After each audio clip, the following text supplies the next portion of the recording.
Hello, welcome to episode 10 of the 2020 Divinity or Original Sin 2 guide slash walkthrough. Today on the agenda, we are going to go through the Fort Joy Arena. That's down here where I just walked in. And then we're gonna do some other things. We're gonna keep everything else that's not right at the beginning here and keep it a little secret.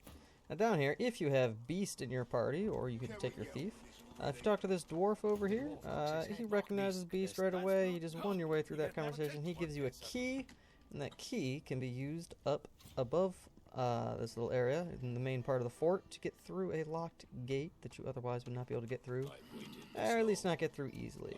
Now before you do the arena match here, there's some people here to talk to. None of them have a whole lot of important stuff to say. This guy looks super important because he's got a bunch of armor and stuff, but you can't get any inventory from him. He just he's that moody, brooding guy in the corner.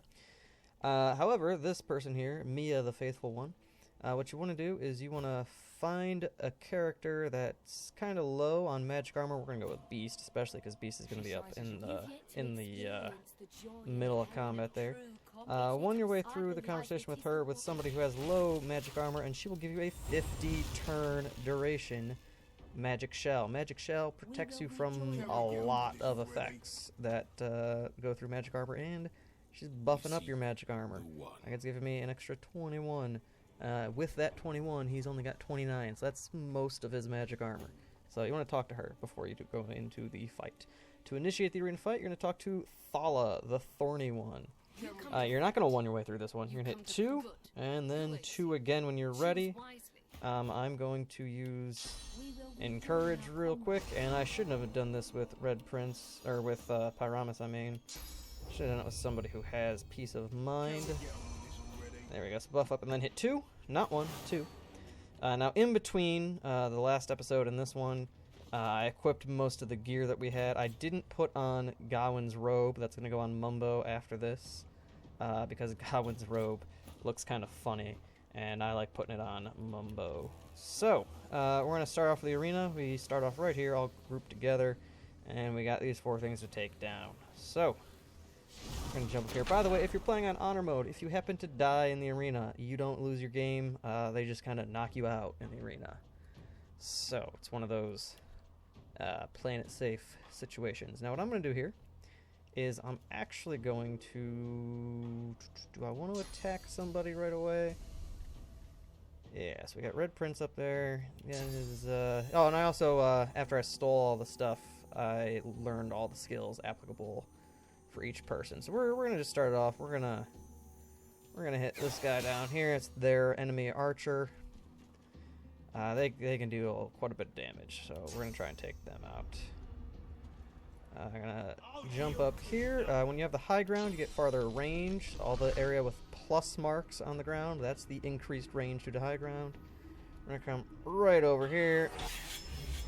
And we still only have 1 dagger with Beast, so we're going to sucker punch right there. Beast is right in the middle of all these guys, so we're going to use Chameleon Cloak on Beast and go invisible there. Alright, we're up with Mumbo. We're going to have Mumbo come on over here. We like the high ground over here. Gives us a good tactical advantage. Now, Mumbo learned some Geomancy spells finally. We got rid of that Incarnate, and he's got 2 new Hydrosophist spells. Now, this Impalement here, that is going to deal area effect damage there. It's going to slow anybody it hits, including allies, so try not to hit allies. And if it hits somebody with no physical armor, it's going to cripple them, making them not able to move at all. Alright, so that's a very useful skill, especially in a mixed damage party like this, where we're going to be dealing both physical and magic damage. Some people like to make their parties with only physical damage. I suppose people are out there doing only magical damage, which I would usually only suggest if you're doing Lone Wolf. All magic would just get kind of repetitive, because there's only 4 groups of magic. Now we teleported this guy right there, partially to do some physical damage, because teleport does deal physical damage, but also it slows him, so it's going to keep them over there, away from us. Not away from Beast, but Beast is invisible, so they don't know that he's there. Because they're all kind of slowed and... Oh, this guy is crippled, so he actually can't move. Those two are slowed. Yeah, we'll hit them while they're all bunched up. So we're going to use Ricochet. We're going to just hit them all with that. Alright. And then this shot should take care of Viral the Avid One. Nice. Okay. And then we're going to end Red Prince's turn. Alright, I don't know why that dog stopped there. Alright, well, they're slow. They could barely move. That was their whole turn. We're going to have Beast delay his turn, because we're not sure what all they're going to be doing. Can we make them wet with this? No. Alright, so Pyramus is on fire, and I want Elemental Affinity on Mumbo, so I'm going to make it rain up here by us. So that's going to put out the fire on Pyramus. And now Mumbo can use his Hydrosophis skills for one less action point than he normally would. So we're gonna hit this guy right there, only using 1 AP for our new Winter Blast skill. This one is awesome because it cannot hurt allies. This one, however, can hurt allies. Now this is our Ice Fan. It shoots 3 ice shards out. I'm usually gonna just have them all hit the same spot. But that one's nice because it'll set chilled, and then it will set frozen if it hits a chilled enemy. So if they have no magic armor, even if they're not wet or chilled or anything, it can still crowd control them in one hit if they start off with no armor. Alright, now Pyramus got Fireball, the old wizard classic. We're going to hit that right... we're going to hit it right here, so it not only hits this mage, but it also ignites both sets of oil there, just for a big flashy show. There we go. Alright. Gotta control the whole battlefield, assert dominance. And then, yeah, he's already slowed and chilled, so he's gonna get basically no movement on his turn. So we don't have to worry about him. Rex has Magic Shell, so this isn't gonna stun him or anything. We're just gonna hit Peace of Mind on Red Prince, and then we're gonna hit Haste on Red Prince, because with that Houndmaster crossbow that he's got, he is currently one of our better yeah, look at this guy. Look at that, so slow. That's his whole movement. But yeah, the Red Prince is currently probably our best damage dealer. Now, I really don't want Beast to go right now either, because if we become visible, this Hound is moving before us. So we're gonna Petrifying Touch, just get that guy out of here for right now. And then Rex does still have some armor. We're gonna go with that right there. Beast has Throwing Knife now. I'm probably gonna call it like Throw Daggers for the majority of the run through, but that's what I mean if I say Throw Daggers. Alright, now we don't want this dog going back and attacking Beast, so we're gonna hit him 1 time. And then we're gonna hit him 2 times. Alright, now since he only has 18 health left and I just hit him for like 36 or something, I know this next shot will kill him. If it was at the point where it wouldn't guarantee a kill, I would teleport him over here so that if he wanted to attack Beast, he'd have to go through a bunch of fire first. So, I know it's going to kill him, so we're going to hit him with that. Alright, back to Beast. That little diagram behind this guy, that white section there, right, goes away. There it pops up. That is the backstab range, where you're going to be able to get your automatic crit when you attack with daggers. I want to get in that area. Now, alright, now I don't know how she could see that, because smoke is supposed to block their vision, but whatever, it's not a big deal.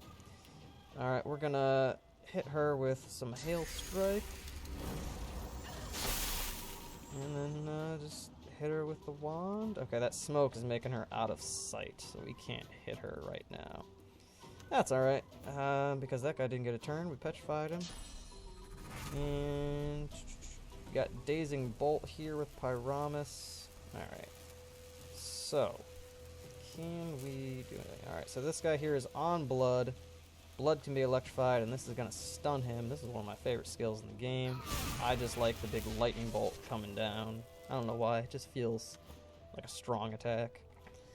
Alright, and then we just got the 4 of us and this 1 mage who is now in the middle with the low ground. It's not looking good for her. Ooh, it's really not looking good for her.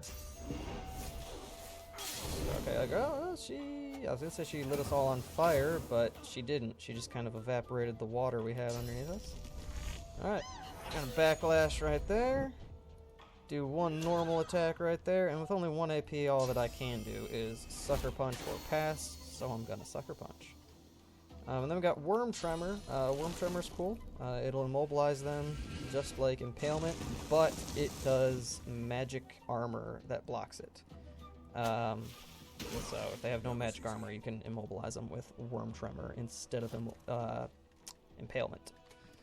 Alright, now they're all right now de-chained from that, so I'm going to chain everybody back up, hit that rest, and then talk to her, and she will get you a quest reward. We're going to take that wand, just... or do we want pants? Yeah, we don't really need the armor. We're doing alright at this point in the game. We're going to take that wand because it was air damage, and Pyramus still has the wand from the boat. So we're going to give him that, so that now he can electrify surfaces with his wand. Alright, now, Mumbo, moment of truth. Alright, he's got his raggedy shirt, he's got some other boots and pants on that we found, but Gawain's robe. Let's see. Now, Gawain was in the same rags like us. His robe looks like that, like this brownish, tannish color. But when you equip him, it's this bright blue thing, and it makes no sense because Gawain was never wearing these. But I like it because it looks ridiculous, and ridiculousness fits Mumbo just fine. So we're going to keep him in that for the time being. Now, the next part of the video here is going to be something that I'm not sure many people are going to expect. Now, I told you between the last video, episode 9, and this video, episode 10, I went around and I stole some stuff from all the main big vendors.